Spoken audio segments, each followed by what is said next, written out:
All right. Good. Now we're getting going here. Now let's start our recording. Very good. Welcome, everyone. Really glad to see you today. It's been such an interesting month since we last spoke. Just to recap over the past couple of months, we've had some pretty intense stuff going on for the collective. A lot of crumbling going on, a lot of shifting, a lot of dense stuff surfacing for us. And so some really beautiful questions have come in this time that I will address. One of them is about etiquette and how we can really use our teachers' fields to our advantage. And I can only speak from my experience. And all the information that I share with you, even on these calls, is run through my ego. So it's really up to you to discern what I say and if it's true for you. You can ask your heart, your gut. You can ask your guidance. You can trust yourself. Trust and feel empowered in your own discernment. It's one of the most important things we can do for our continued advancement. And this coming Saturday, I've promised you that each month I would do a very super cheap talk, just a talk and answer a few questions here and there. And I'm going to do one this coming Saturday at 1 p.m. on the 30th of December, I believe it is. Just 30th of November at 1 p.m. Eastern time. Let's talk about spiritual etiquette and let's talk about equanimity. You've heard me probably use this word equanimity before, and it's where we're going. It's the future. But equanimity is not equality. And so that's going to be really interesting. Let's dig into that. Let's discover what Source wants us to know about equanimity. And if I was going to define it in a short sentence, it would be, while all things are not equal, because you take two individual people, they can't be, they shouldn't be, they're not equal, but they can be equally valued and receive equal, just, and fair treatment. That's what equanimity is. So let's dig into that. Let's talk about spiritual etiquette. Why is that subject important? Well, just as a great example, I went and was in Ecuador this month, and I just returned about a week ago. I was with my teacher, Lucia Renee, who is enlightened, and I got to spend her birthday with her. And my friends, I'm always in awe about how much ego I really have, especially being around someone who's worked so diligently and continues to work to maintain her enlightened state. And I've failed a lot to be able to use that field, to use that energy and that light that comes through so purely, to use it to my greatest advantage. I've also attempted to be self-taught as a psychic most of my life. And so the past 10 years, I've got to learn from someone who could show me the ropes and show me the rules. A really great story to exemplify this is at one point, Lucia was hiring me as her assistant about 10 years ago. And she wanted to know what my spiritual gifts are. So I start spouting off all this different stuff about what I can do, you know, totally arrogant. And I mentioned that I can shake somebody's hand and see into their past. And she says, that's extremely rude. She called me out on it right then and there, right? Now, I really like critique. I like swift critique. I like having teachers that will cut me down at the knees if I need to be, you know, and not hold back. That's the style I prefer for my advancement. It's not everybody's style. But it just so happened I found the right person who was quite willing to swiftly let me know when my ego is in the way. And this visit with my teacher was no different. We need teachers to be able to advance. We need training. There are ways to move quickly into enlightenment. And if you want to, you can by gaining access to great teachers along the way. So Lucia has taught me over these years about my arrogance, about my worthlessness, about when the right timing is, when it's not the right timing, when to use the field and when not to. And these are difficult things to learn on your own. So this next Saturday, I'm going to talk about this for $11. We're just going to get together for 2 hours. I'm going to talk about my experiences.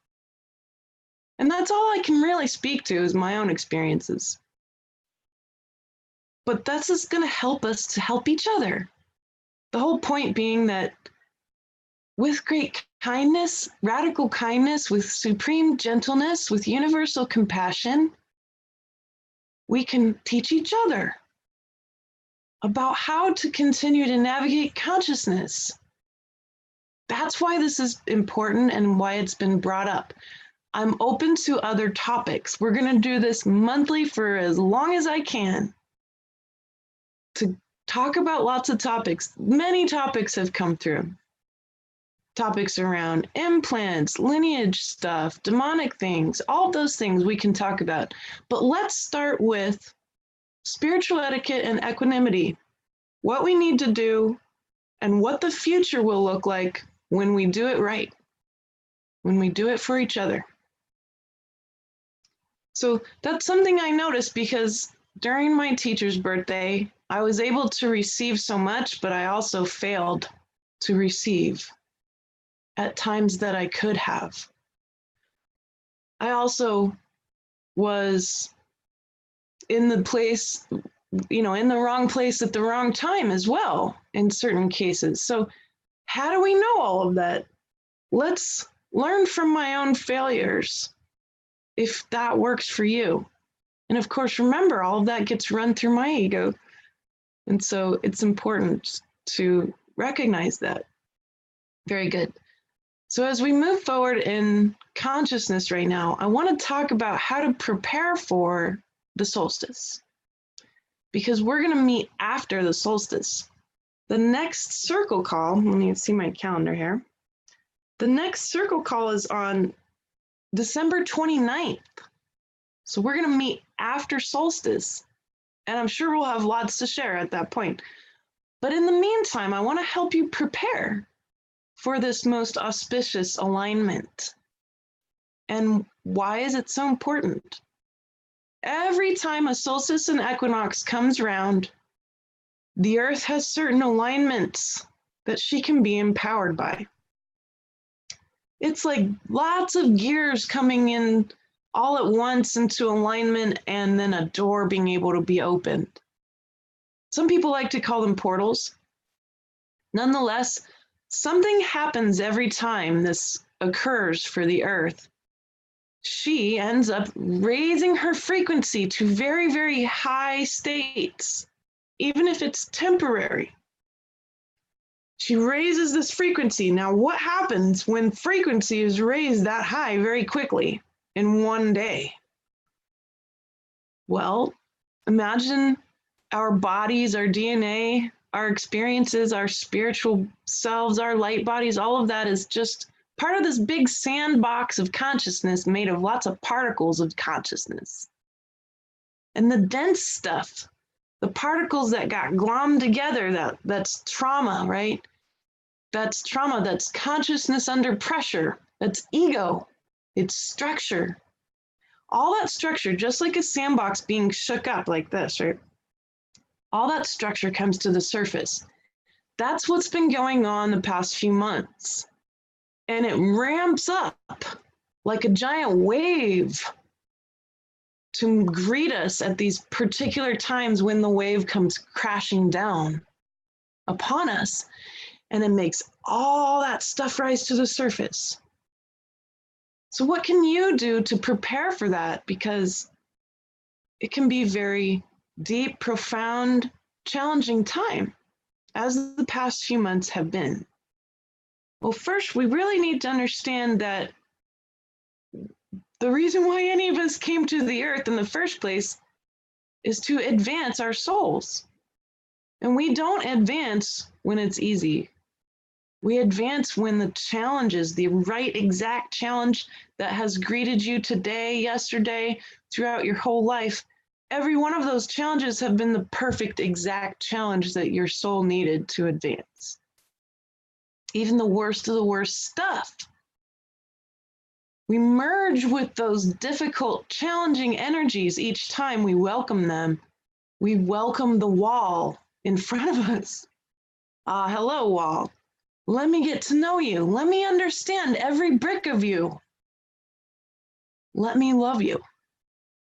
That wall, that challenge is simply, again, consciousness under pressure. It cannot hurt you. It can only advance you. Even if the wall ends up causing you to have to leave your body, it does not hurt your soul. Your soul is here to learn, and only the bravest, most badass of souls end up on the earth, especially now, right? So I'm naming you in this moment brave, courageous, for being here at the peak of humanity's giant shift towards oneness, towards equanimity, towards universal compassion and unconditional love. That's who we are. And we're all on the edge of consciousness here, pushing it forward if we're willing. How do you know how willing you are? I told my teacher, I'm 100% willing. And she said, no, you're not. If you were, you wouldn't have these kinds of resistance show up. So that's really important. Resistance is tricky. It's one of the trickiest parts of ego that you can find. From my own personal experience, resistance will show up as physical pain. It'll show up as weight gain for me. I tend to gain weight when I'm trying to buffer myself, and I've been in total denial about this for ages. And over the past year, I've gained a whole bunch of weight. It's because I'm subconsciously buffering myself. Many seers, that happens to them. But it doesn't have to remain that way. There's nothing to be ashamed of when we go through big changes or we fall back into patterns or addictions. It's us trying to learn. And that's such a massive mindset that we can tell ourselves all day long, but do we really do it? Do we really know that all of our patterns and all of that junk and those bad habits and the resistance is that it's just really there for us to learn? It brings up a lot of worthlessness and arrogance, that big polarity that all of us have to manage and work through. It brings up a lot of that when we start to look at our own resistance to things. So because my teacher can see very clearly ego, I'm very lucky to have that, to have someone point out my own resistance, which is so tricky. So by being willing to be open to that, to know that that's the challenge in front of you, it's the exact right one. That's a good first step. Then the second step is, of course, action. And we can't act in the future or the past. We tend to worry a lot about the future. That's that field of limitation program that made us function so well in the matrix, right? So here we have a chance to notice that, put our attention on it. Don't underestimate that. The whole universe exists because it's being observed into existence. If you've dipped your toe in any quantum physics at all, then you'll have heard about the power of the observer. That's what's going on. We're all being observed into existence. We all are observing each other into existence. It's wonderful. So your attention is incredibly powerful. What is coming into your attention right now? What are you putting your attention on? If we put our attention on the past or the future all the time, we lose track of where our footing is, where all the action and the power is in the moment. So keep asking yourself that. Do I keep worrying about the future and the past? Do I keep worrying about how fast I'm going to heal or not? That all the future stuff is not you. At one point, my husband said, well, I'm not there yet. I'm not there at the place I want to be at.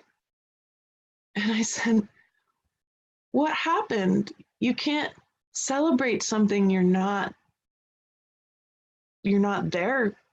You can't celebrate that. You can't celebrate the future. You can only celebrate now in the moment where you are and celebrate what you've accomplished. In every moment, and every little thing is not little on the quantum level. It's not little. It's massive. We can only celebrate where we're at. How can we celebrate where we think we ought to be?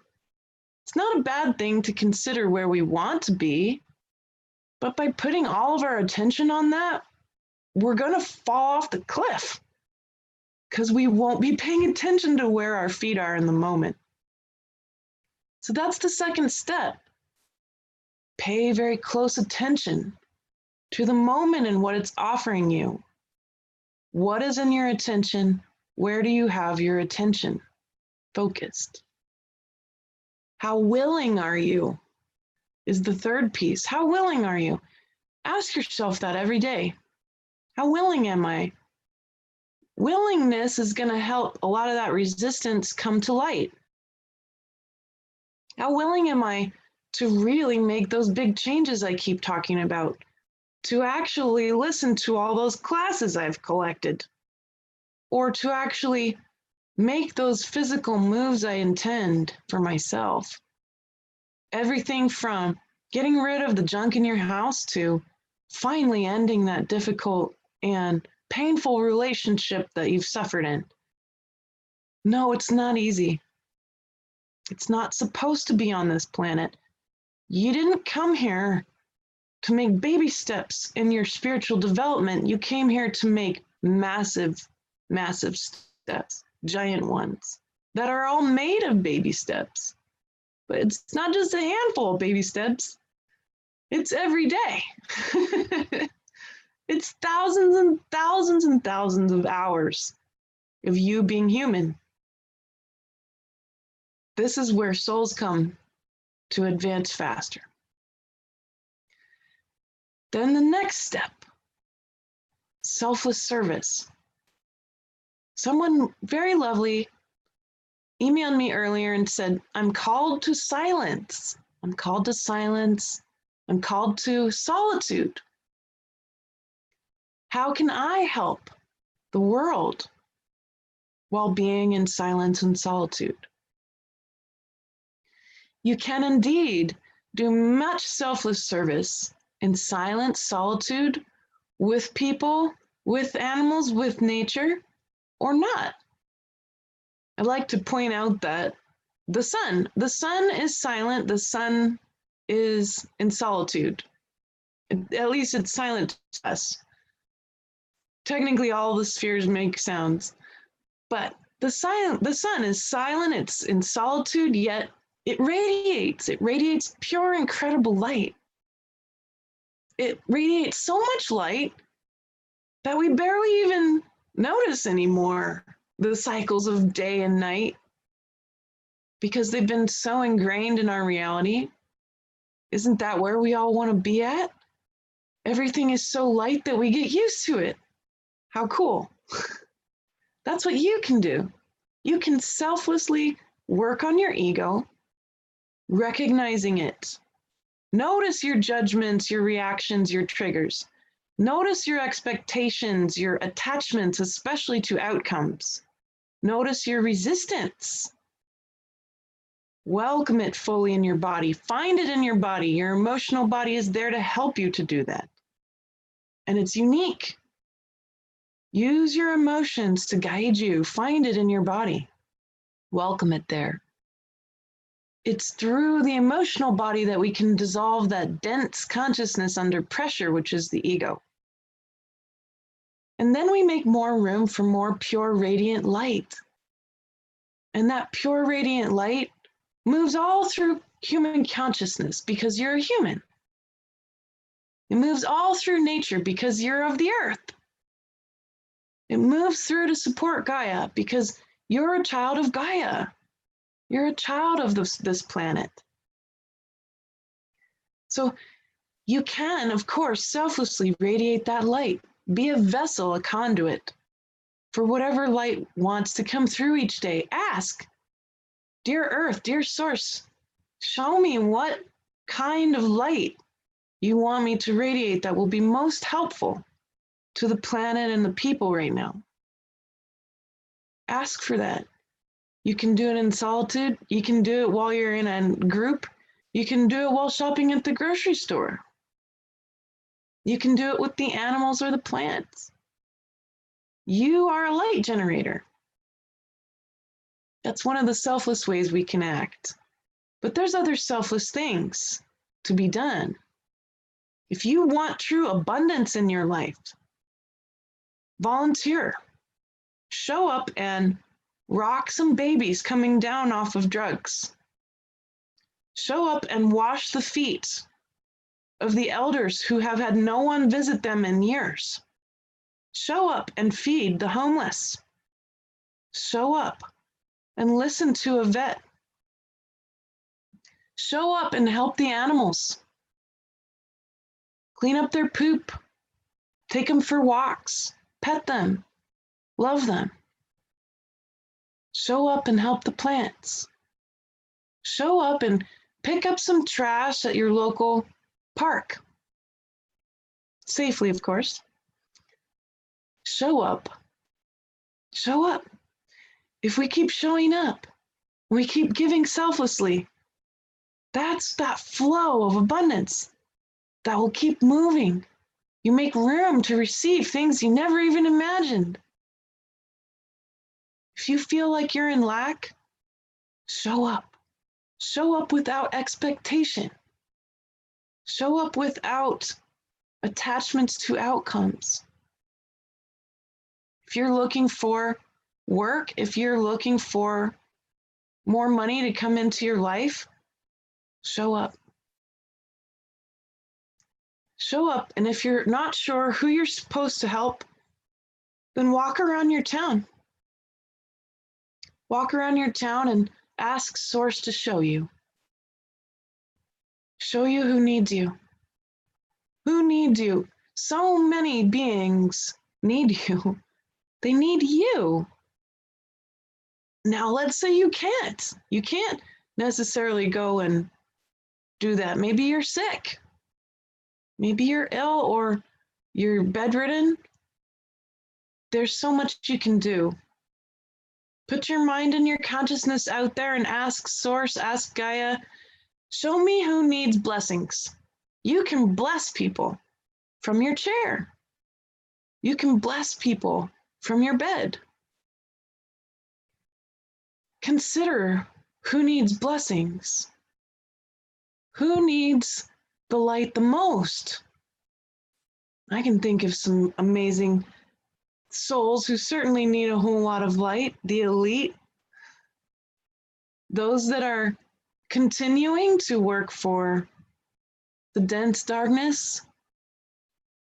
They need our compassion and our love too.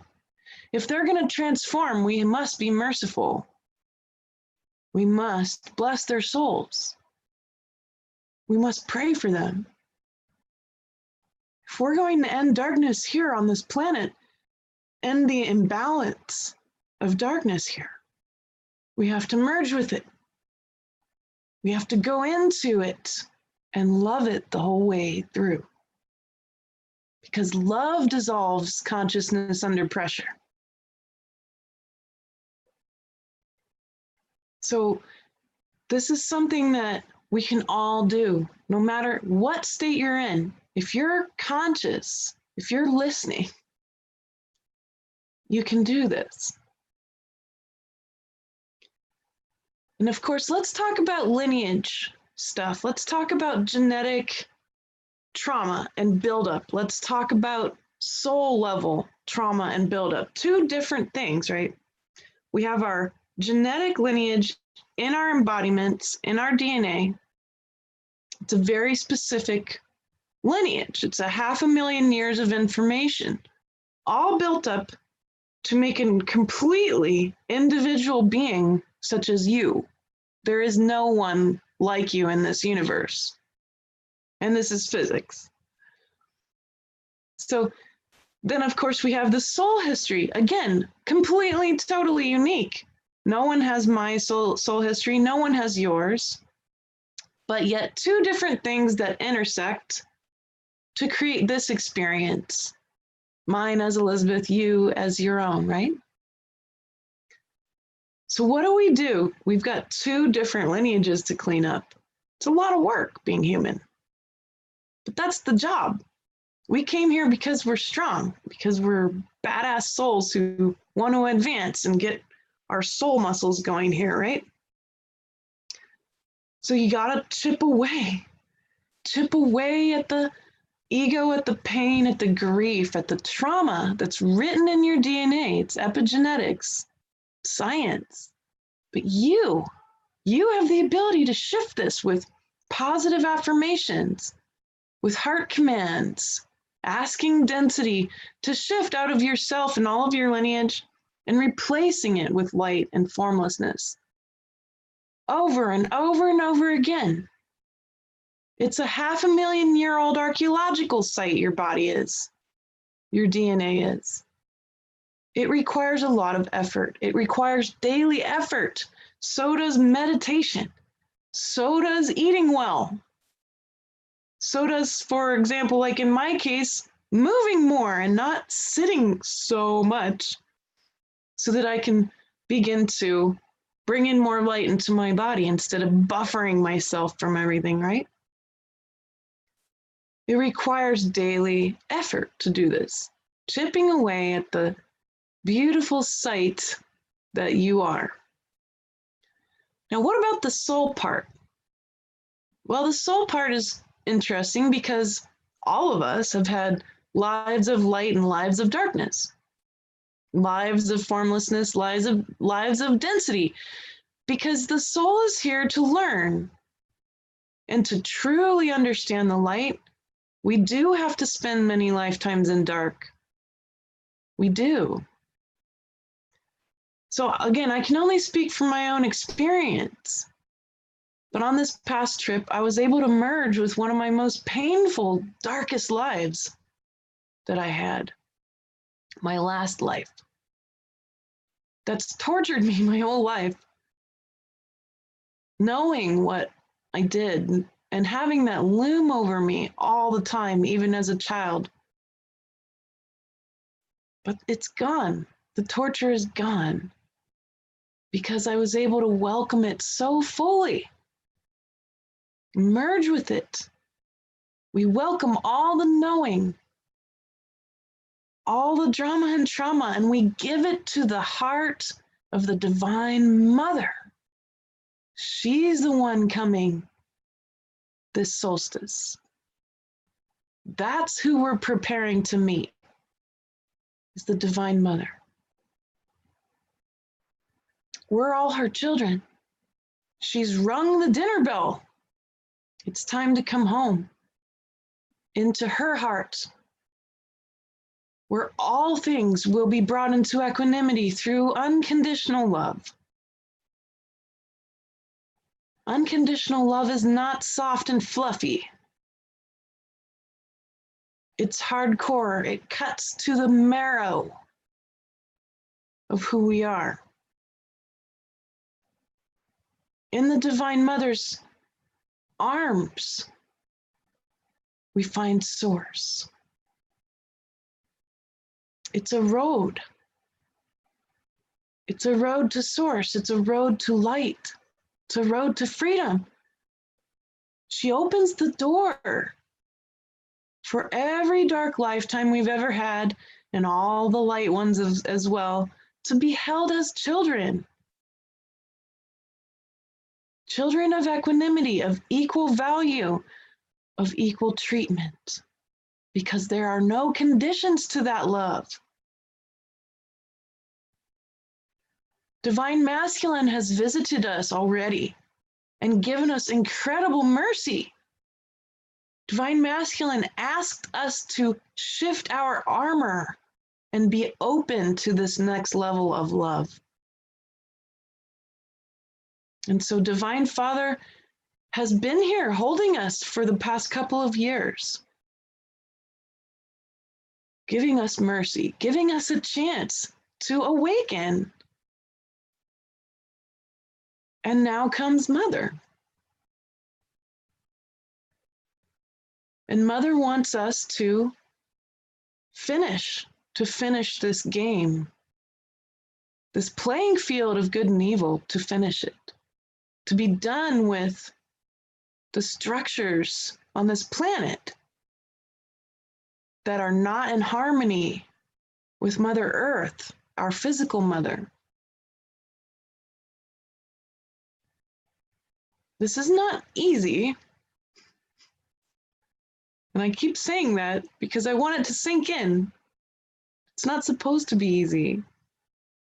It's meant to be profound. It's meant to be deep and perhaps incredibly difficult. Merging with my last life was not easy. I've been preparing for it for years. But by being able to be free now, by loving, by being loved, it's dissolved and I'm free, finally. And you deserve to be free too. Don't you?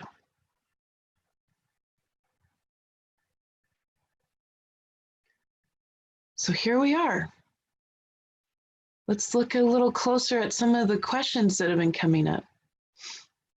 Lineage clearing takes a lot of time. Soul level lineage clearing also takes time and effort. Please don't give up. Don't get discouraged. I'm going to post a lineage clearing technique on the replay YouTube that'll be up. I'll post that in the notes underneath so you can all have access to it. And that's going to really help you layer by layer to dig through all the density and all the dark that's written in your DNA. You came to do that. You came to do that for all of your lineage, whether they were nice or not. You came to do that. You also came here to merge with all your most challenging lifetimes and all the big ass challenges in front of you in this lifetime. It's a lot of work being human. We got 3 directions of density to deal with. So good. We're getting stronger. So let's keep getting stronger together. It's the end of competition. It must be the end of competition. We've got to support each other. We've got to continue to dialogue and debate and keep building on this work. No more separation and all of us saying, well, my guides say this and I can only trust them, and everybody's got an agenda. There's a lot of agendas flying around. What about the human agenda? What about freedom? What about us? What about humans deserving to live on this earth? Because we do. And I see it everywhere, this human hating agenda. It's very subtle in some places and really obvious in others. Oh, humans, they're so evil they ought to be wiped off the planet. Oh, it's all of our faults. All of this is us, etc. And that's not true. That's not true. But we are going to be pushed to the brink to clean up the messes we have made and to continue to live in harmony with Earth from there. That's an entirely different way of life. Are we really willing to let go of our creature comforts that we've created, this consumer lifestyle? Are we ready? Are we willing? There's going to be a lot of resistance there. What can you do about that? Just you, focus on you. Focus on you and your household. Use a bit less plastic.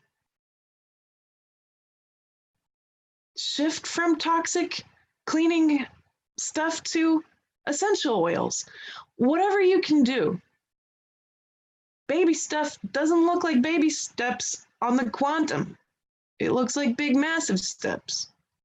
And big steps are paradigm shifts at the quantum level. That's what counts.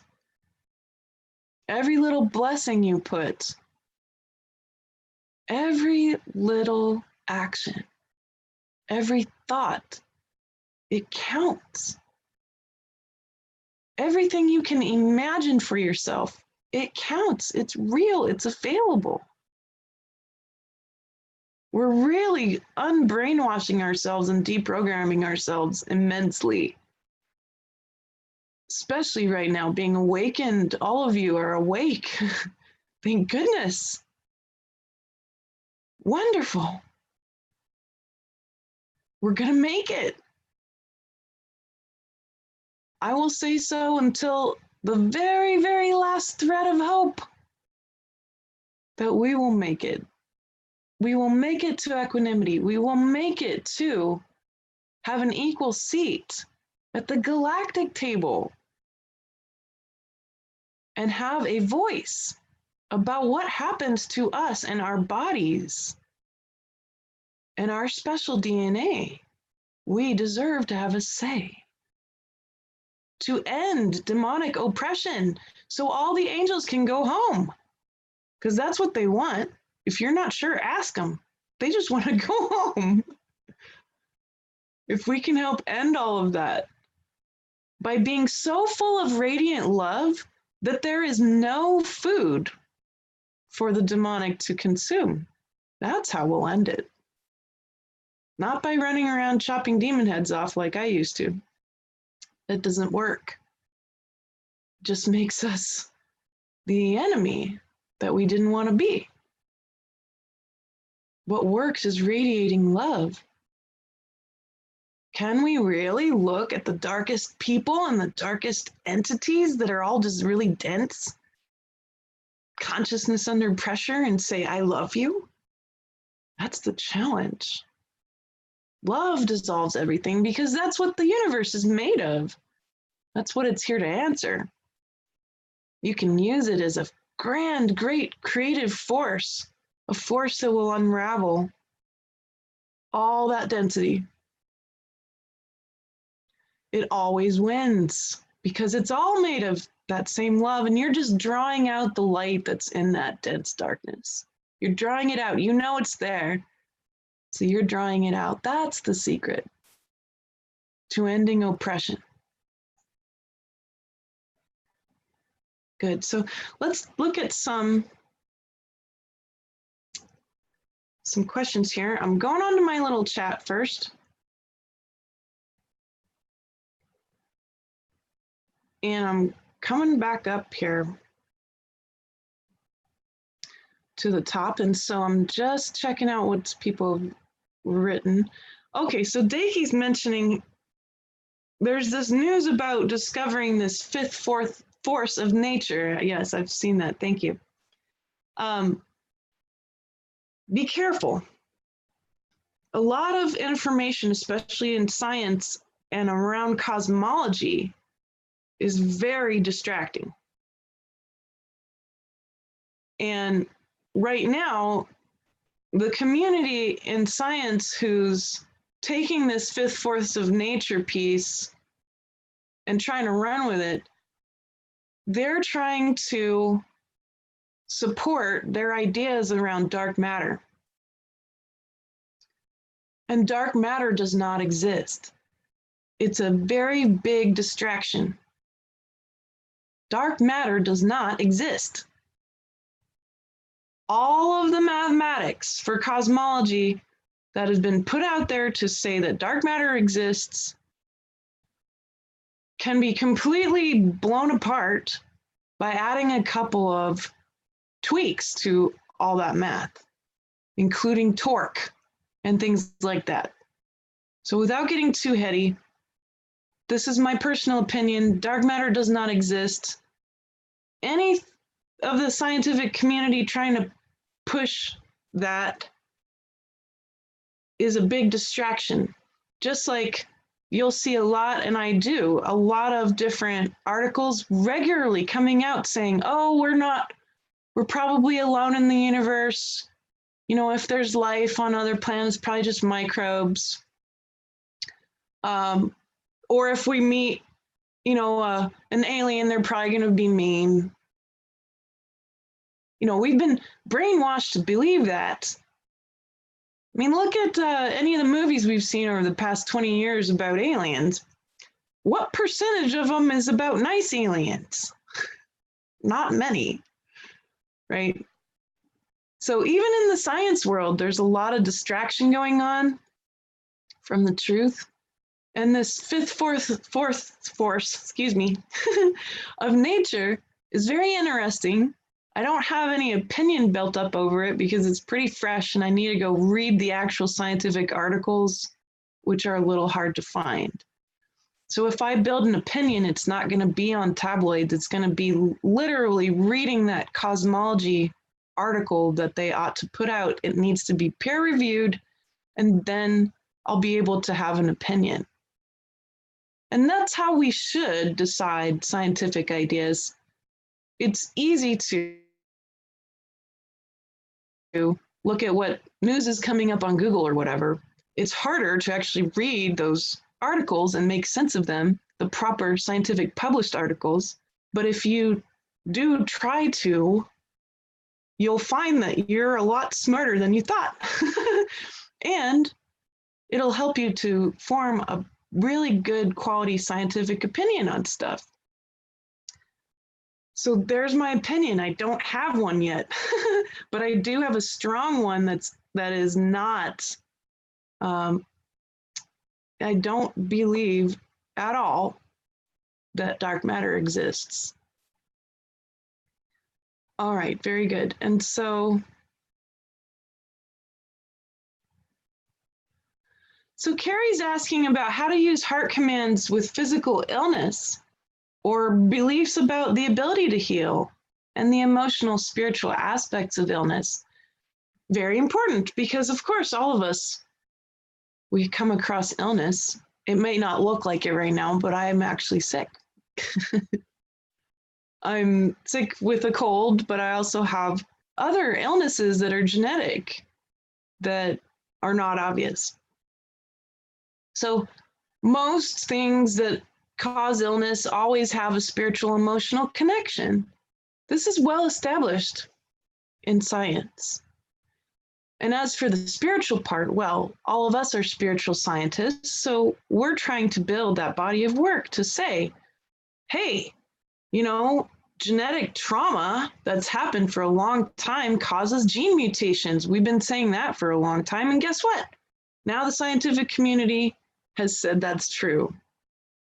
So we're on the right track. We're combining this concept of spiritual thinking, philosophical thinking, and finding evidence to prove the theories that we have. And that's how good science works. And it'll disprove a bunch of things we thought were true too, like dimensions. Or it'll unravel what we thought when we get closer to new evidence about things. So the cool part about science is that it can continuously be dismantled and rebuilt with better and better evidence. But the very best tool you have to understand this all is your body. So we underestimate how powerful the body is to understand all this. Don't worry about your mind making sense of it all. The rest of your body is incredibly intelligent too, your heart and your gut. So the way that I use my heart center to shift pain or even say viruses like the cold virus I've got right now, is I'll talk to the virus first. Hey, virus, it's an intelligent being in my body. It's tiny, but it's there. What am I here to learn from you about? Why are you here, and what do I need to learn? And so this virus is teaching me some things about making sure to rest, making sure to take enough time after my trips if I go somewhere, to come back and be able to have stable time to get grounded again. It's also pointing out some of my bad habits, like snacking after sessions, that, I'm eating things that maybe aren't going to help my immune system. So the virus is like, hey, you got to look at this. You need to build up your immune system, which is mainly in the gut, by eating different foods. Why don't you try that? And so it's basically sharing with me, use your tools. We forget this stuff, and viruses, bacteria, all these guys can help us. Now, let's say you've got other problems. Where is it in your body? It's always a good thing to ask. If it's in certain parts of your body, what emotions are you holding there? When we hold on to emotions, they build up density, layers and layers of it, and it can turn into illness. So always paying attention to the emotional body, letting you know, hey, you've been holding on to all this anger and now your liver doesn't feel good.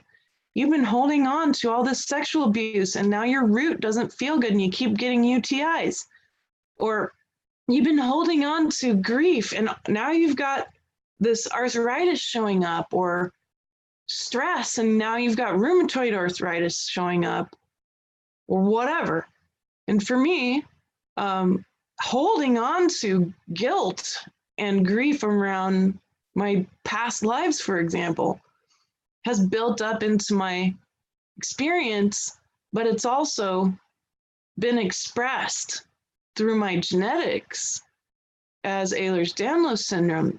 So the pain that I experience, instead of seeing it as a problem, now I can see it as a gift, as a way to relieve myself of karmic debt and being able to radiate light, to turn pain into light. Now, that kind of pain and illness can be a great teacher. Death is your advisor. Pain is your friend. Fear is the signpost pointing you in the right direction. So we want to relieve ourselves easily from this. You won't advance yourself if you take the easy way out. Really dig deep. Find the emotions that are being held. Go into the fear. That's the road that will take you higher. Go into it and merge with that fear. Merge with the pain so you can turn it into what it is, pure energy. Talk to the illness. Talk to your DNA. And then once you've done these things, use a heart command to shift all the extra particles of dense stuff that have been dissolved out of your field. Dear heart, lift any pain, excess energy, excess emotions that I've been dissolving in my body and field out of my whole body and field now. And then you take a deep breath. Dear heart, replace all that density with pure source light in my whole body and field now.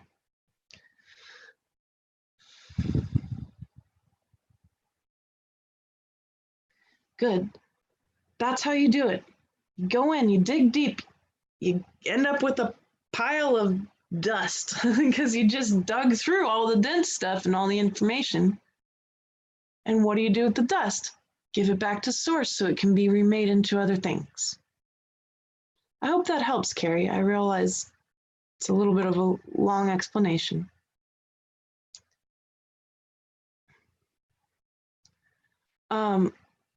Thank you, Susan, for that kind compliment. I do so appreciate that kindness. Thank you.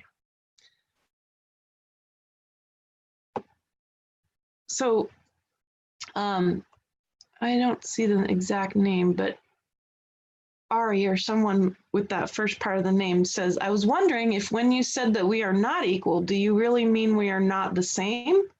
All of us as our true selves, I would think, are equal, but here we have different gifts to offer. So at the source level, we're all equal, my friend. At the source level, all things are equal. In that it's all made of the same stuff, right? It's all made of source light. So yes, technically from that level, everything is equal because it's all source. Once you start to get into these interesting individuations, that seeming equality disappears. But the value and the treatment of individuations of the personal ought to be equal. Unconditional love for all. Here's Jeffrey Epstein. Here's Donald Trump. Here's Amma, the hugging saint. Here's my daughter. They're all part of source, but they are not the same at all. They have incredibly different soul histories.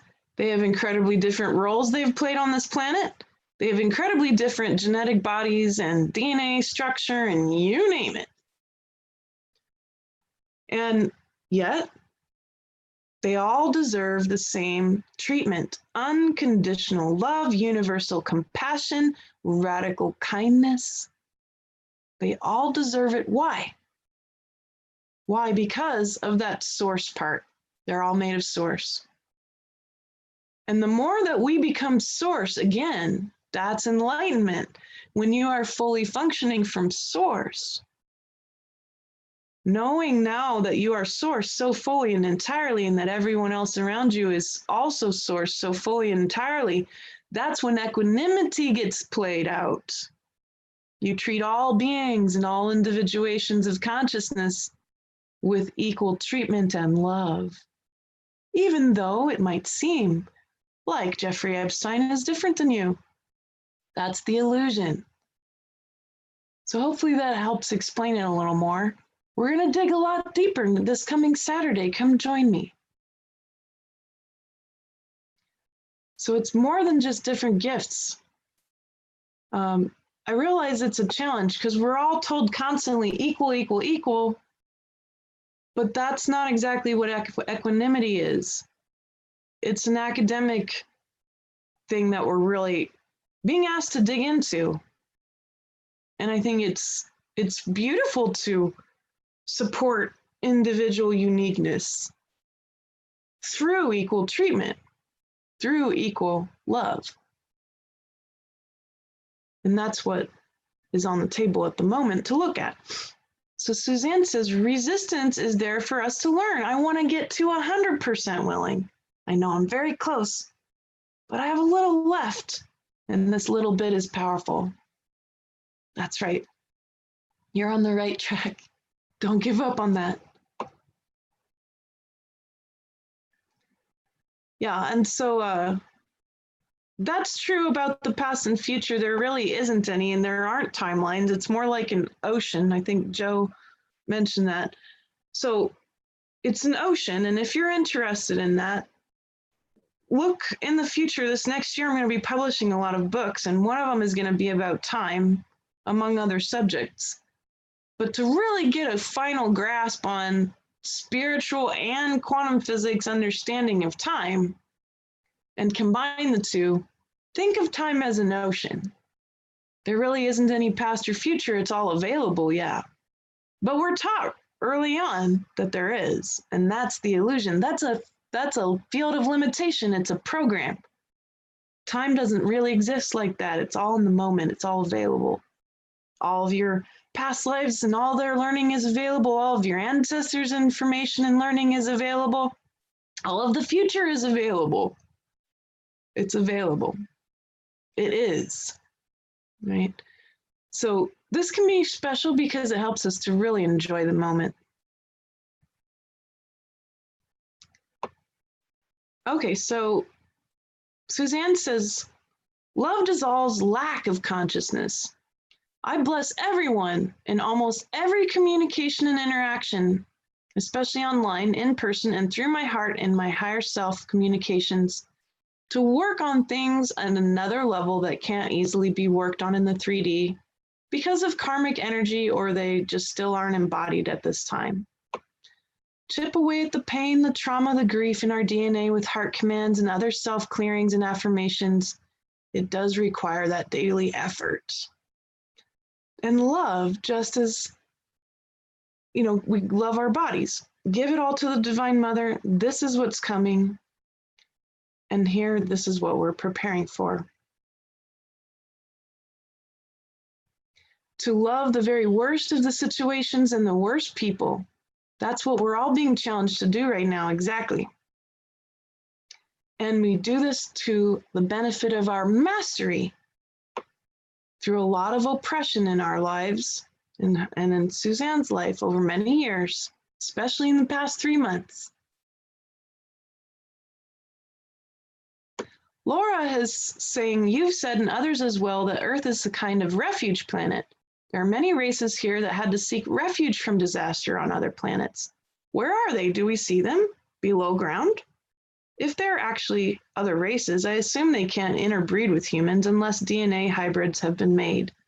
Laura, there's lots of hybrids. Lots and lots. And I work with many of them. And it's a privilege to welcome them just as they are. There's lots of hybrids.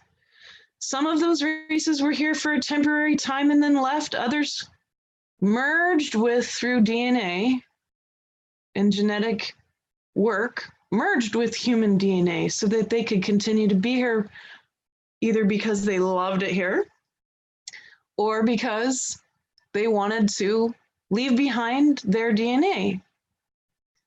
Some beings came because they could not interbreed anymore and their planets were destroyed. So their only hope for continued function of their own DNA was to merge their DNA with ours, like the gray aliens. And so there's a lot of gray human hybrids around. Yes, you probably have seen them. And our DNA is quite the interesting mishmash of different things. It's always become more and more interesting as the years go by. So they're there. Many of them were not always 3D. So there's a lot of beings on this planet that are not 3D, that are different dimensional beings. And so very interesting history there, worth looking at a little deeper. But yes, they're around us all the time. Many of them don't even realize they're hybrids, yet they have very specific special problems they face. And so if that's you, that's okay. You're a soul who chose that challenge. What a wonderful challenge. What are you here to learn by being in a hybrid body? That's the best question to ask, because it's all about learning, isn't it? And it's about compassion. Let's be the coolest species in the galaxy who invites everyone at the table in equanimity and love. That's the fun part, right?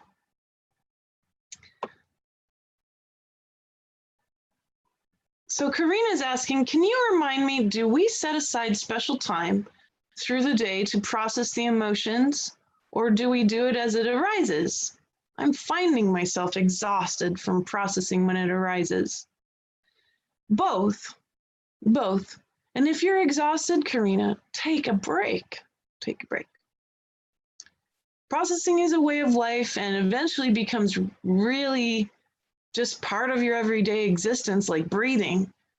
But it can take a lot of time and effort for the body and the brain and the heart and the gut to learn how to process as if it's like breath.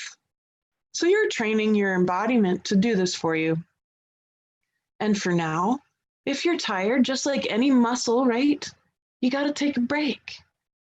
Take a break and then maybe look at it once a day instead, or maybe once every few days. Follow and listen to your body. If you're really exhausted, your body can't keep doing that work at the same pace. Give it a chance to rest so it can be strong for you again.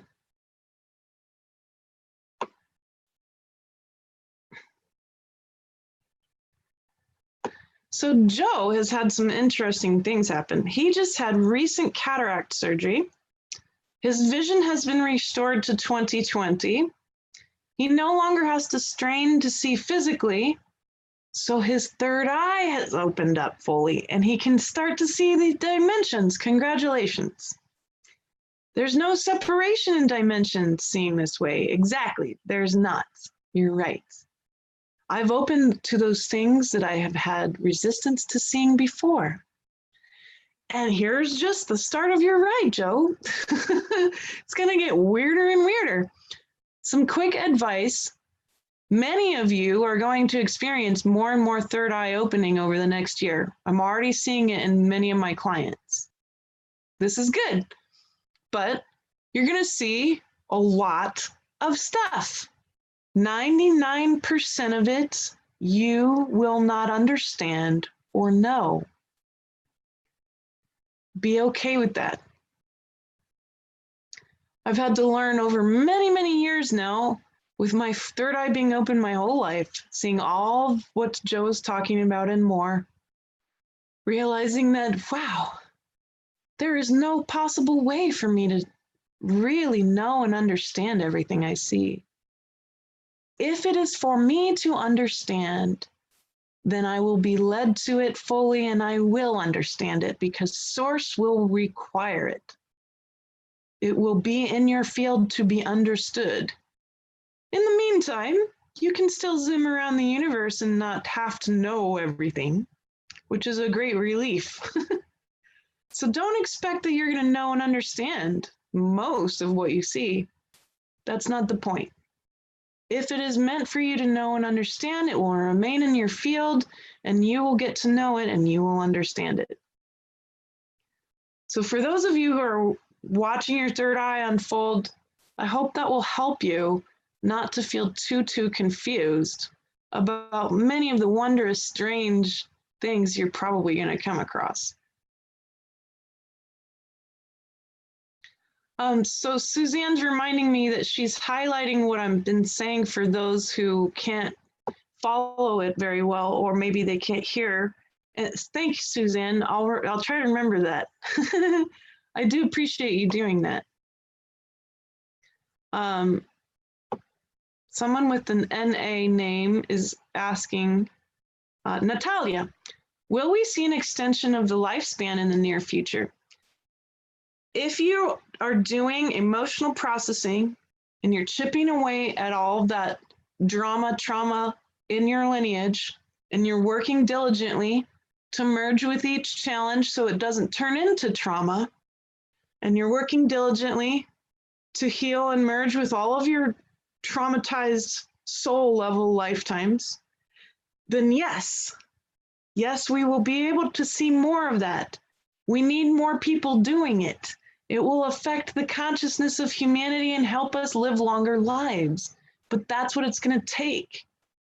And so if we can all teach as many of the people around us and our family members to at least do one of those things, and we're doing that diligently, yes, we are striving towards longer lives in the physical, yes. So Lizzie's asking, I use the yoga pose Warrior 2 to assist in an elevated now. In Warrior 2, arms are stretched out in one straight line, one in front and one in back, and I pull infinite possibility from the forward arm and bring it into my heart, and then I look at the back arm and pull in all the information from the past, the ocean of time, and I merge that into the heart with the infinite possibility.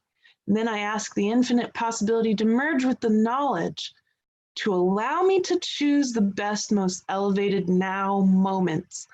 What a cool technique. Thank you, Lizzie. I do appreciate you sharing with that. Thank you. I'm going to use that.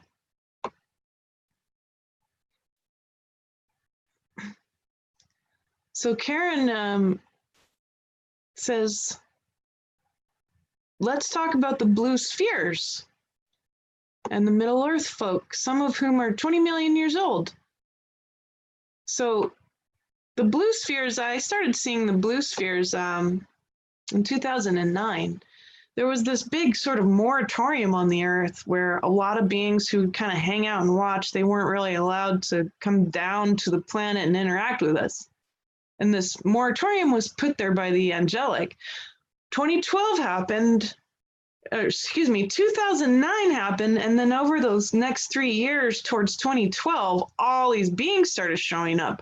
All these different beings I'd never seen in my whole life, and I can see most beings. So here are these blue spheres that were showing up. And I'm sure they were there before. This was just my experience.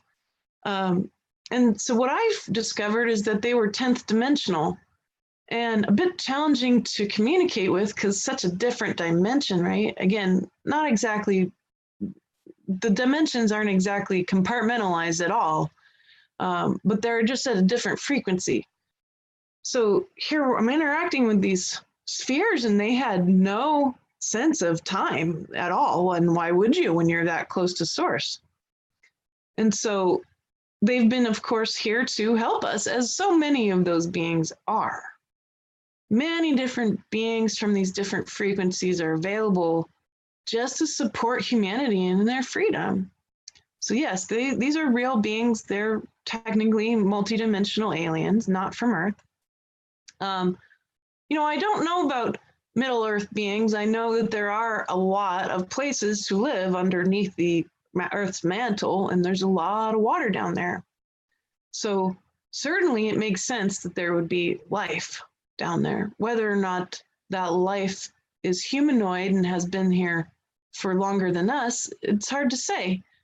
We don't have any archaeology to show us that yet. So yet is a good term to use. So I can't speak to that. I know there's lots and lots and lots of beings that are here on this planet, and you can see them in 3D and some of them not in 3D. And that we're here to, of course, prove that we can be radically kind, universally compassionate, supremely gentle, and unconditionally loving. That's our job as humans. So let's see. Time is definitely seeming to speed up. I think you're right, Megan. So Maureen has a very important question here up on our Q&A board. And then after the Q&A board here, I'm gonna go to my YouTube and look for questions there. Maureen says, can you please discuss this rampant phenomena of narcissism and narcissistic abuse? I sense narcissists are Anunnaki or Anunnaki hybrids.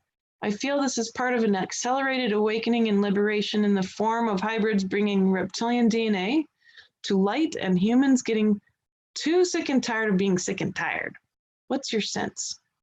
Maureen, I believe that the story, the history of the Anunnaki is not at all what we've been taught. I believe that Stitchin's work did a great disservice to us, painting the Anunnaki as the bad guys, when in fact it was the Draconians who were the bad guys the whole time. The Anunnaki's history is very different. How do I know this? Because I have been in dialogue with Anunnaki hybrids for some time now. Maureen, I specifically taught a class last month. You can still find it on my website about human history and the Earth's history. So it's probably about 2.5, 3 hours long, but it's an $11 little lecture I did, and I answered a lot of these questions. I think that'll really help you to get started. And there's a lot of forgiveness that needs to be done. But we need to know what's really happened in our history. And as a galactic anthropologist, this is very important to me to nail down the truth. And I've been digging into this for a long time. And what I have found is that it's been easy to scapegoat a lot of very interesting, important beings that have had an influence on our history, but they were thrown under the bus. And the Anunnaki is one of them. But narcissism and narcissistic abuse is absolutely a rampant problem. It's a rampant problem because human beings have been programmed to function in a matrix system that is very sick. It's a matrix system that glorifies individuality instead of encouraging oneness. It's a matrix system that glorifies your needs over the needs of all others instead of selfless service, right? That's where narcissism comes in. And it's been a human problem since the beginning. Not because it was placed in us sometime later. No. If you go look at history, you're going to find plenty of narcissists all the way through to the very beginning. Narcissism comes from the sickness of negative programming that you have the ability to undo in yourself. If we react to narcissism, it's pinging egoic structure in us that needs to be examined. When we shift the egoic structure, none of that stuff affects us anymore. And then we finish our relationship with that abuse. If you want to fully be free of that abuse cycle, look very carefully at your triggers, your trauma, your emotions. Heal your inner children who suffered so much. You'll find freedom from that pattern. Now, what if you're a narcissist? Sometimes narcissists do realize what's going on and they want to change. That happens. If that's the case, going into incredible humility and gratitude that you've noticed this will help you heal. And you probably became a narcissist because you were taught how to be one. Where did you learn that? You got to go into your inner children and heal them too, and take them out of the cycle. As with any kind of abuse or addiction, it's always a cycle. And that cycle will keep showing up until you've finished learning about it totally and fully. But it does not come from the Anunnaki or the Draconians. It came from terrible programs that continued to corrupt human culture over time. And now we're aware of it, and now we can do something about it.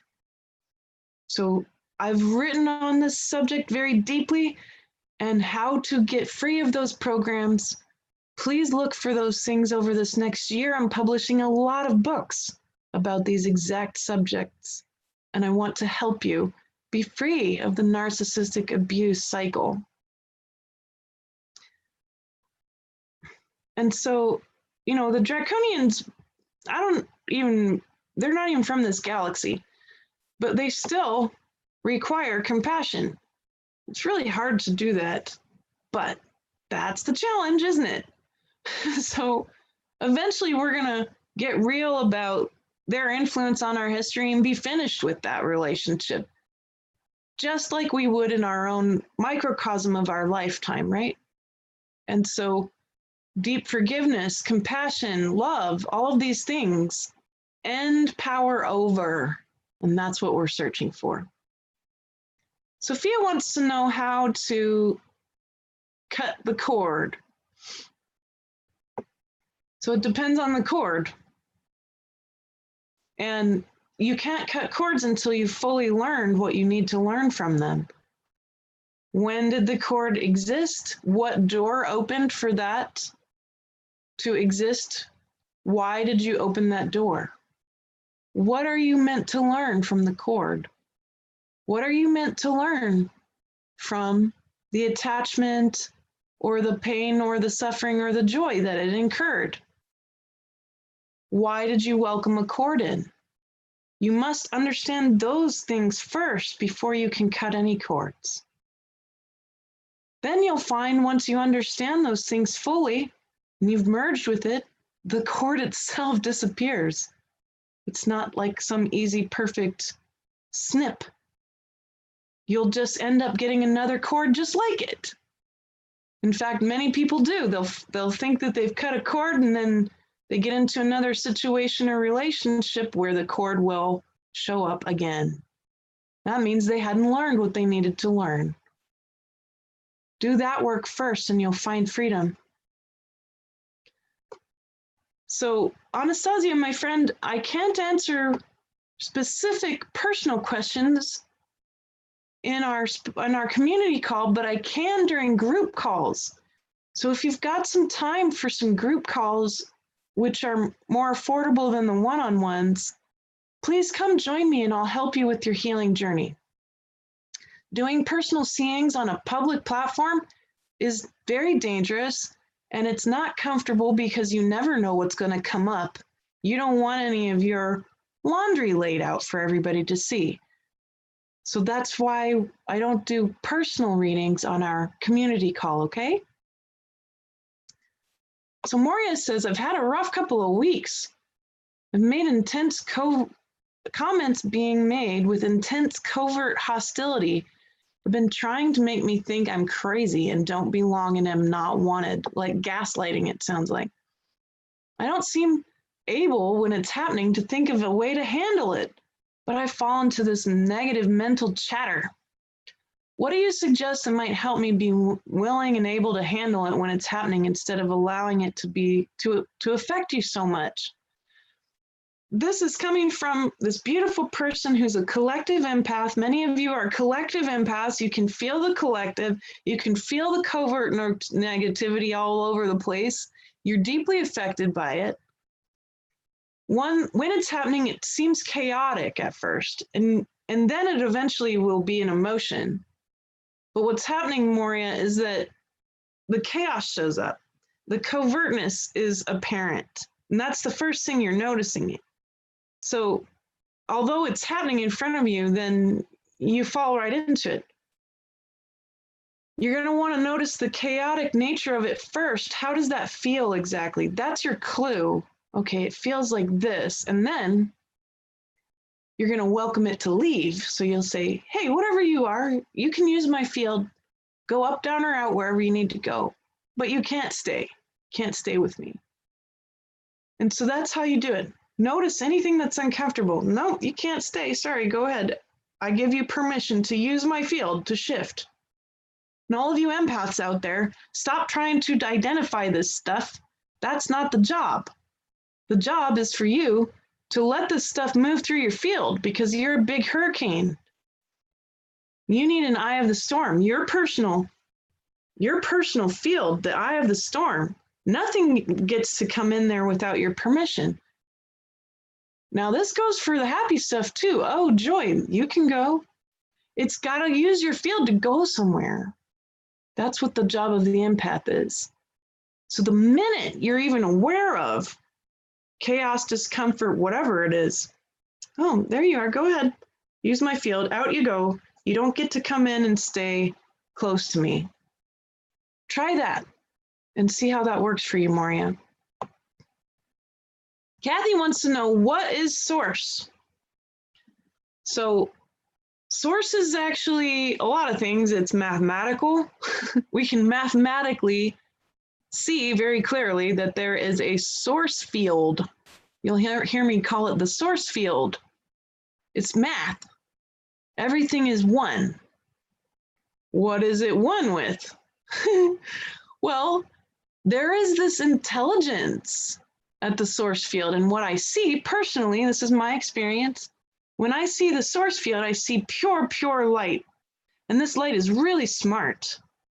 And it's the light, this intelligent light creates universes to learn from. And those universes even interact. And so source is a thinking, intelligent field that is mathematically true, that points to oneness, that all things are this one source field, including all the universes and everything in between them. Where does it come from? I have no idea. You'll find that if you psychically try to see past this universe and past the other universes, you end up in more light and you can't see past that. So I don't know where it comes from. I think that's kind of a cool mystery. I'm comfortable with that. But that's what I see source as. I hope that helped you. And we're all, of course, made of that same source. Someone asks, what do I process when I want equanimity, but I can't get past people having evil intentions towards the innocent? That one's tough. You gotta go in. What does it feel like? How do you feel when you think about evil people being cruel to innocent people? Merge with that feeling layer by layer, and you'll find the gift, the virtue, the light at the center of that dense feeling that you're noticing. Keep merging with them. If you're curious about merging, listen to my September call where I talked about merging with a being that most of us would have called very evil. But I merged with them so fully, I found the gift of universal compassion at the center of it. Merging ends the power that discomfort has over you so you can see more clearly the truth, which is that all of them are souls trying to learn and experience and advance.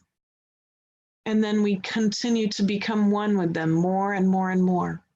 We bring all that evil darkness and all that density home, back into source. So Maureen says, I have a strong calling to send out loving, healing energy, Reiki energy, healing energy. I've begun an online heart-based business course and I'm very excited. I know we're constantly growing, but I'm not perfectly healed and I continue to learn about the various aspects of working with my healing tools. When continuing learning always, how do we know we're ready to be a healer? You're ready to be a healer when you have a desire to heal. You were probably ready when you were like 3. It's a soul skill set. It's a desire that will express itself early on. So that's a soul skill set. You're already a healer. It's not time to be a healer. You've always been one. So then you just express it to its very level. You keep learning, you keep finding new tools, you keep trying to heal. And through your personal healing experiences, you can share some of the ways you were able to heal. That's all we can do. It's very simple. And congratulations on your new business. I'm so glad for you. So we ask to have Maureen's business be deeply supported in all of your healing work and all of your healing businesses out there. You are seen, you are known, you are heard. We need you. Thank you. Very good. So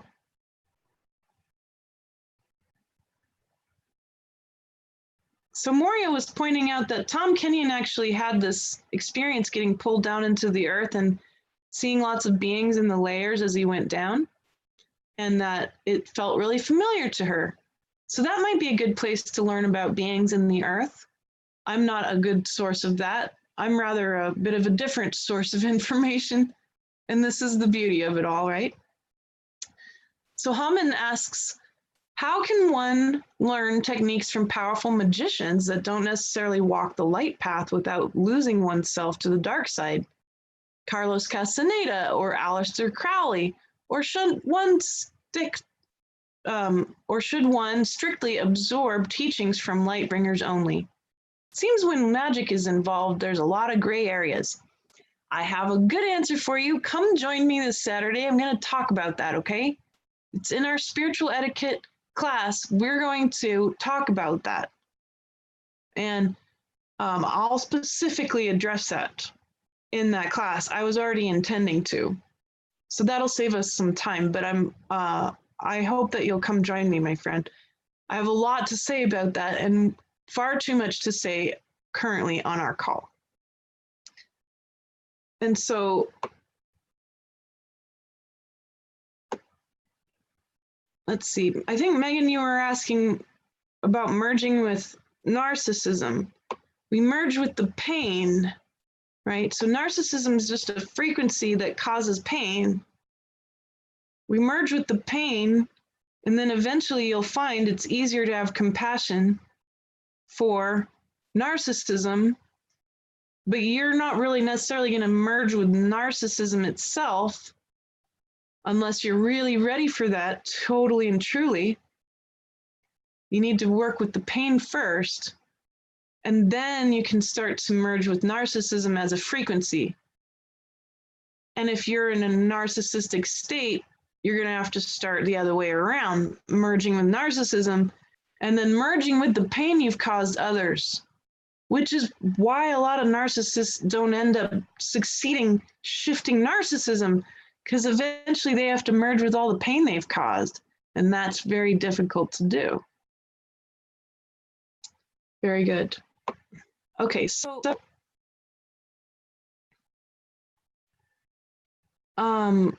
just going up through my chat here real quick.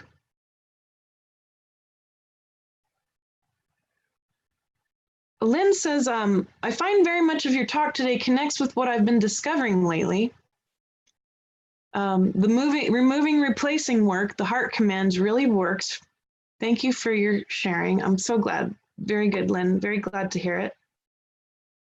And Karen, you're right. The draconian history is not pretty. It's quite ugly. But I do explain a lot of that in this class that I taught last month about human history. Very good. So I'm going to shift over to the YouTube channel to see if anyone's got questions that have come up there. All right.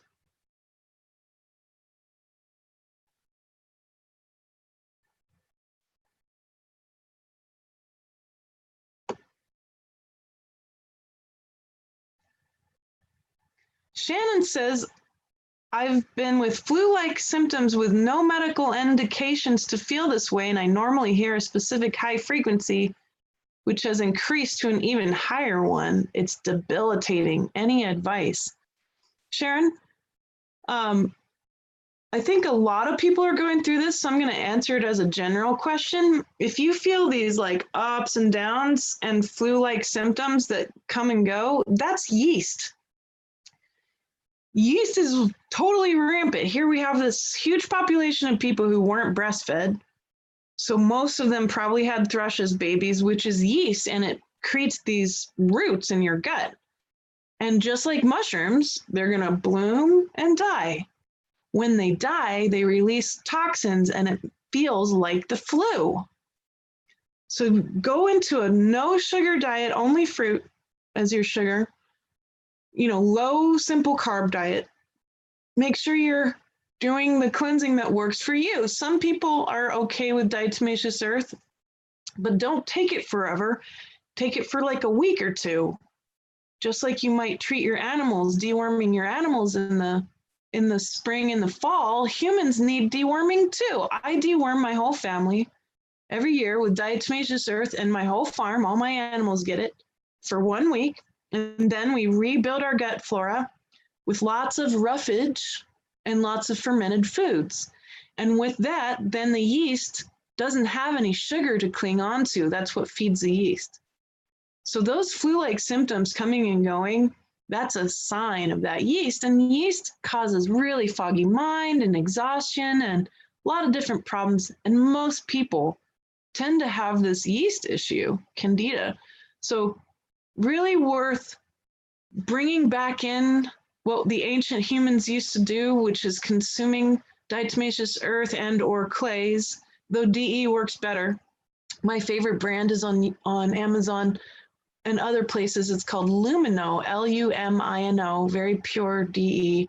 Take it for a week, a tablespoon at night before bed on an empty stomach, and then stop, because you don't need more than that. And then build the other half of the protocol is to build the roughage up in the gut with lots of fiber and vegetables and fermented foods. And you'll find that you'll feel a lot better, I hope. So if you all need personal readings with your health or anything like that, come join me on group calls and we'll be able to really look at that stuff.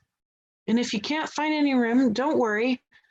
Keep looking, because sometimes cancellations happen and I don't always put messages out saying that a cancellation's occurred.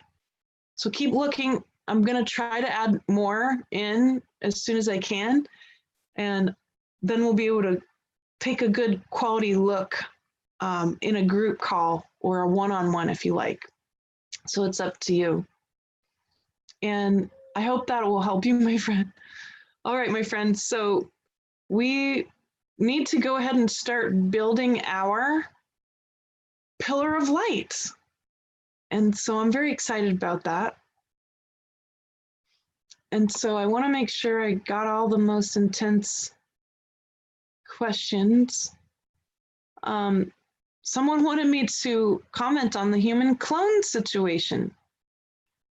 And it's difficult to comment on because the scenario is the same. As a lot of the scenarios you've heard, the scenario is the same. Universal compassion, all things have a place, right? That one's hard. Do they? Yes, they do.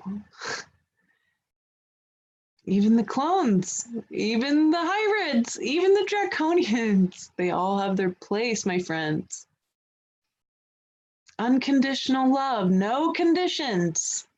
Doesn't matter what you've done or what you want to do or any of that. Radical kindness. Radical kindness. Kindness without conditions. Supreme gentleness.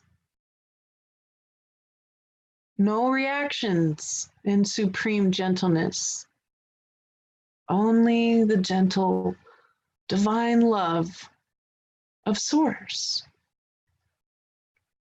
The scenario is the same no matter who is brought to your attention, no matter what consciousness they have. The scenario is the same. All right, let us go ahead and we're going to build this pillar of light. I'm going to sit with it for a second. We've had some suggestions for pillars of light, and I wanted to see what Earth wants. What does Earth want? What does Mother Divine want from us today?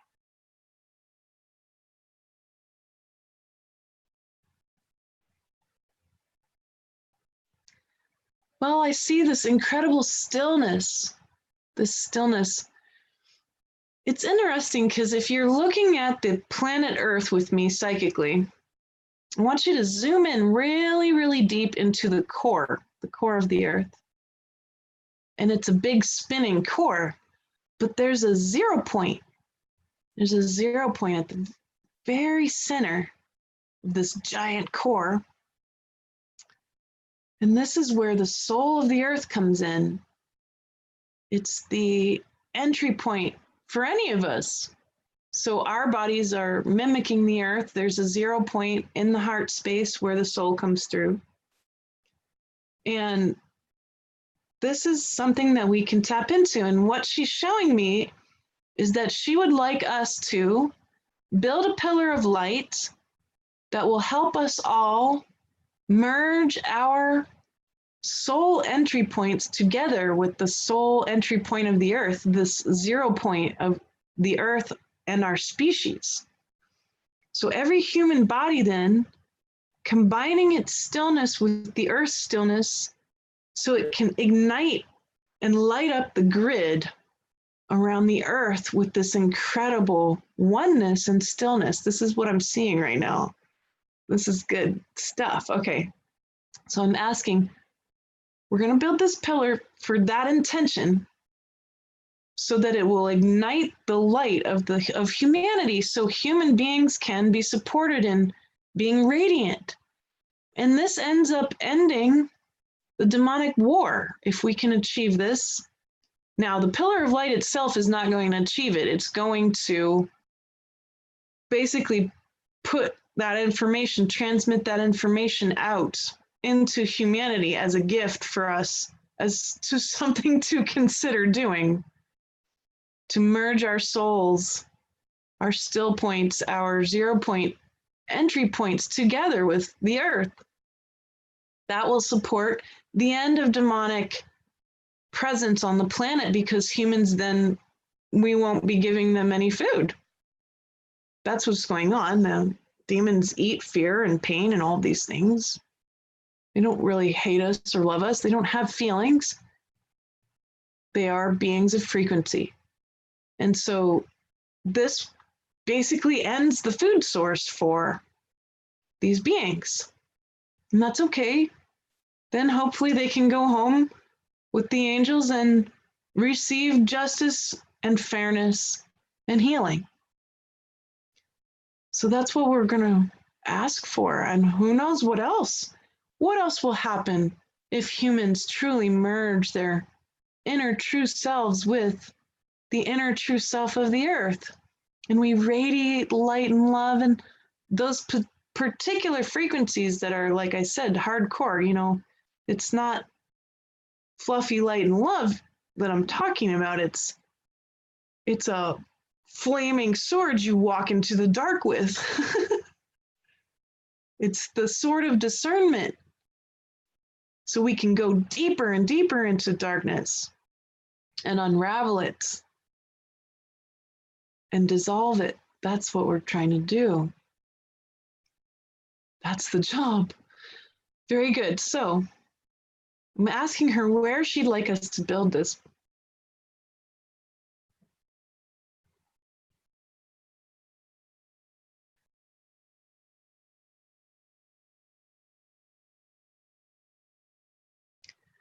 She's showing me South America, and she's pointing out that her heart is there. So let's make it very large. Let's go ahead and we're going to do it in the upper northwestern part of the Amazon. That's going to be where it'll work best. That's where she says her heart is at the moment. And I'm not sure, probably some of you know more about earth chakras than I do, but that's just what she's showing me. So let's do it there. Now, this is for all of human beings. It's for the intent of the outcome that we're hoping to see, human beings all being radiant bringers of these incredible tools of universal compassion, unconditional love, radical kindness, supreme gentleness.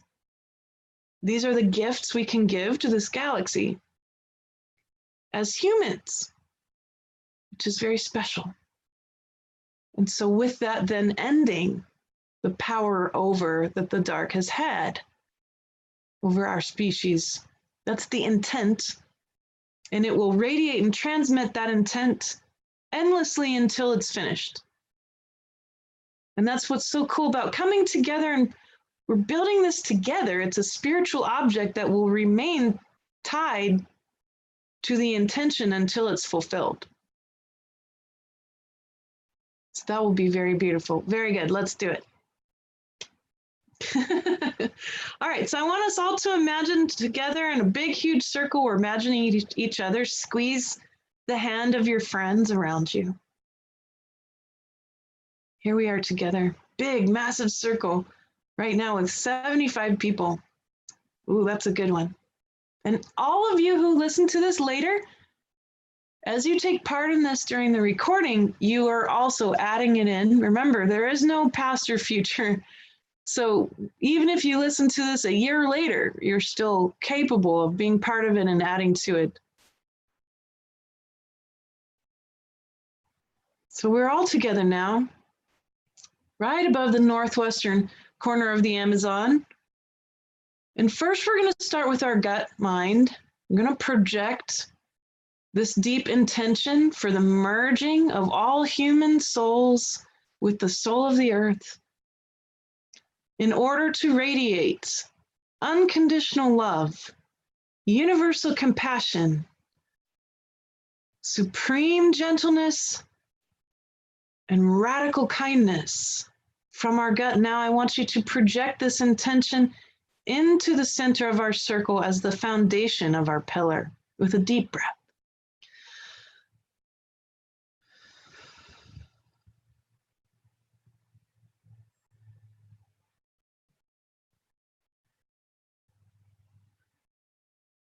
Very good. So the first thing I saw was this magnificent golden light from each of you coming from the gut mind, the core of our bodies, out into the center. And here it created this lovely golden platform. And from the center of the platform came molten energy from the earth to bolster it and make it even bigger. So she doubled the size of our golden platform with pure molten gold. What a wonderful gift. Thank you, Earth.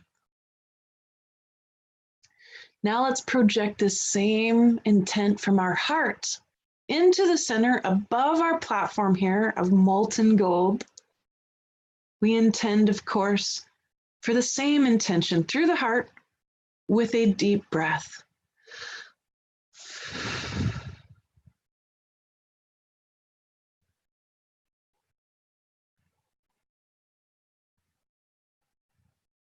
Wow. Okay, so what I saw was all of your very beautiful, pure intentions coming together into this really gigantic sphere. I mean, seriously, it's big. It's like the size of a big comet. It's the size of a city. It's the sphere of crystalline, rainbow, clear, quartz-like or diamond-like light. There's all these little bitty facets on it, tiny little facets. So, you know, a facet this big on a big crystal the size of a city, right? And every facet is consciousness. It's reflection of consciousness. So one of those facets is you. One of them is me. Every single facet has a place on this incredible sphere. And when you're far away from it, it looks like a perfectly round, smooth sphere. But when you get closer, you start to see it's made of these tiny little facets. It's amazing. It's so sparkly. I hope you can see it too.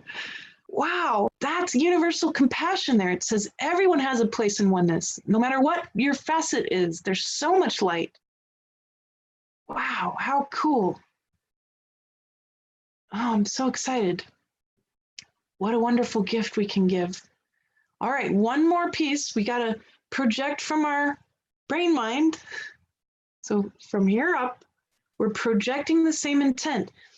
We intend for the merging of all human souls with the soul of the earth, so that we can radiate unconditional love, universal compassion, radical kindness, and supreme gentleness upon all the beings on this planet, seen and unseen in all dimensions. And of course, the whole galaxy. And so we project this finally with our brain minds and our crowns and our hearts and souls to the very top of our pillar with a deep breath.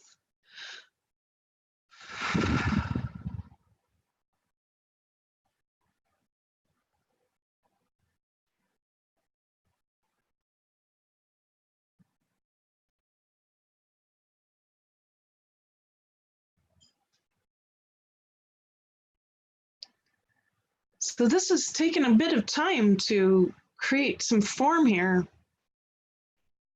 At first I saw like a very super fast movie, all these different experiences from each of us, painful experiences, ones where we didn't receive unconditional love, times when we didn't receive universal compassion or supreme gentleness or radical kindness. And yet all of us being willing to do the opposite.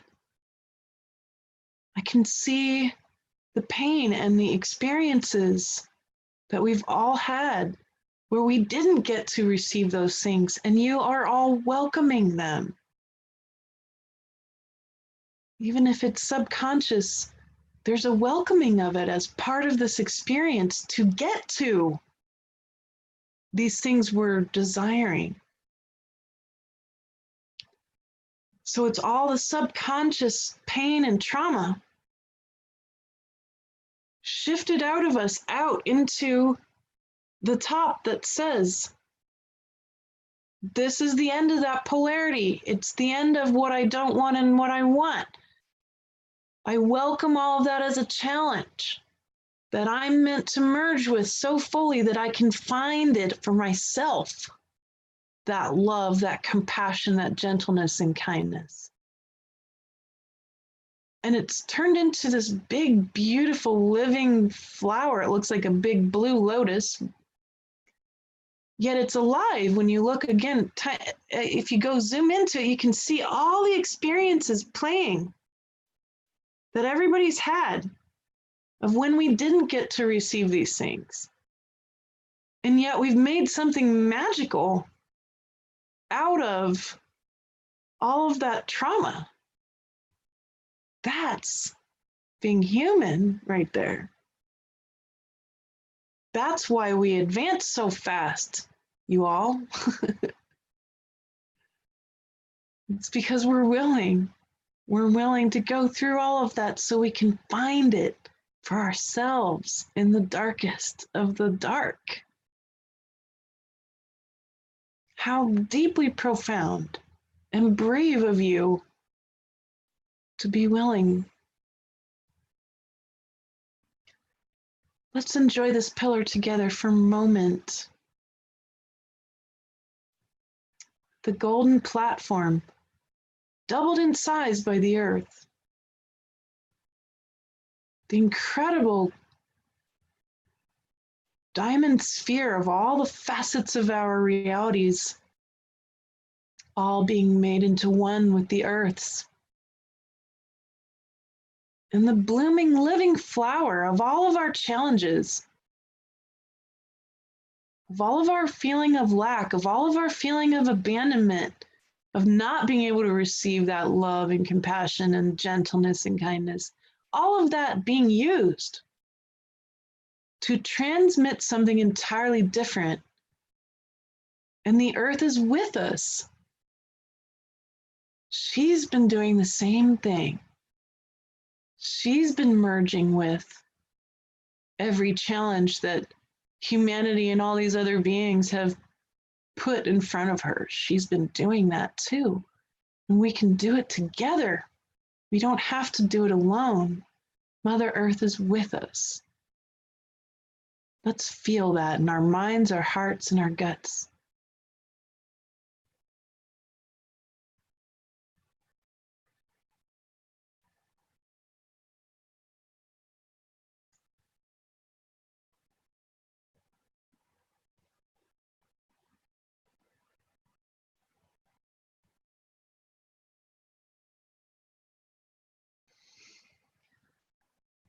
Good. And so now we will release ourselves from our creation and allow it to transmit our intentions as far as the eye can see, to the edges of the galaxy, to the core of the earth, across all of the collective of humanity and all the beings on this planet, dimensional or multidimensional, physical or non-physical.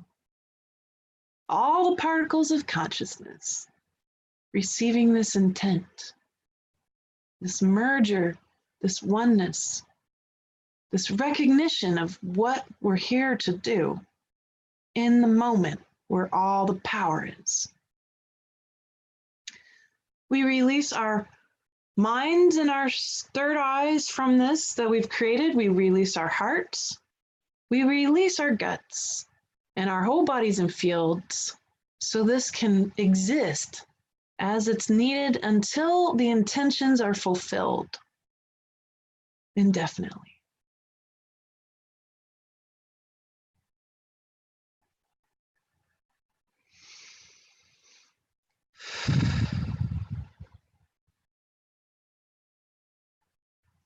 I encourage you to come back to this pillar over and over again. Use it to help you. Use it to help you clean up your lineage. Use it to help you clean up your DNA and your soul history and the challenges you face. Use it to feel Mother Earth's support. Use it to feel that oneness with her soul. Use it to feel oneness with all of humanity.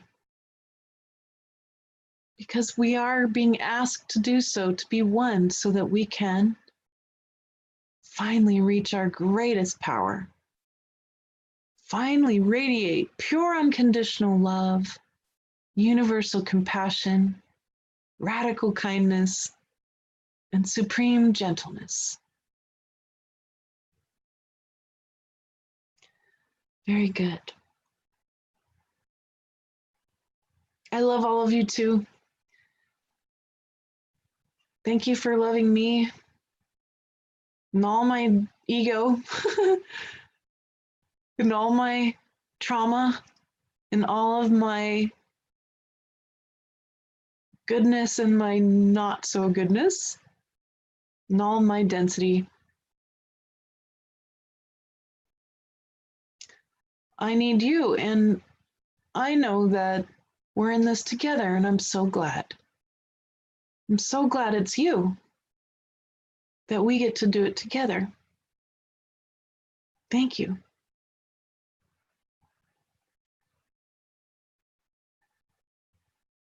And happy birthday, Krista. I just wanted you to know that. We're in it together. Each piece creates the oneness that is radiated together, like Joe says. And I'm so very proud for each of you that we've been able to do this deep, incredible work and not stop and love each other so deeply and keep learning and keep being challenged, because we're all badasses here on this planet right now. And we're all here to advance. That's what we came to do. Very good. So we will get together again, and it's going to be December 29th at the same time. And little admin thing, if you took my galactic and quantum anthropology class and my cultural mapping class, I have up on my website now our very first group, focus group, to go in. And if you would like some help using that very powerful mapping technique to create change in your life, if you would like to bring to the table a specific thing that you need help with, and I can walk you through that mapping process so you can really use that technique for what you really need, I'm doing a max person, 6-person call on the 15th of December at 1 o'clock Eastern time. Come and join me if you would like to dig really deep into that. I've promised every month or more, perhaps, to do a group call where we dig into the mapping technique in of itself for something you want. It could be your personal life, your business. It could be your family. It could be relationship. It could be anything you want. I will help you personally map that out. So we have that coming up on the 15th of December. And then this next Saturday at 1 p.m. Eastern time on the 30th, we're going to do a talk about spiritual etiquette and equanimity. And this will be a good fresher, and we can share some examples of what we've been through and just share, because we can always learn more about that. I'm always learning more about spiritual etiquette. Seriously, every time I think I've turned a corner, I make some crazy mistake and I'm like, wow, I got to share this with you guys so that we can learn from each other and our successes and our mistakes. I'm very happy to do that. Okay, very good. I can't wait. Thank you so much for joining me today. I love you so much. I hope you can feel it all day, all week long, all month long, all through the rest until solstice.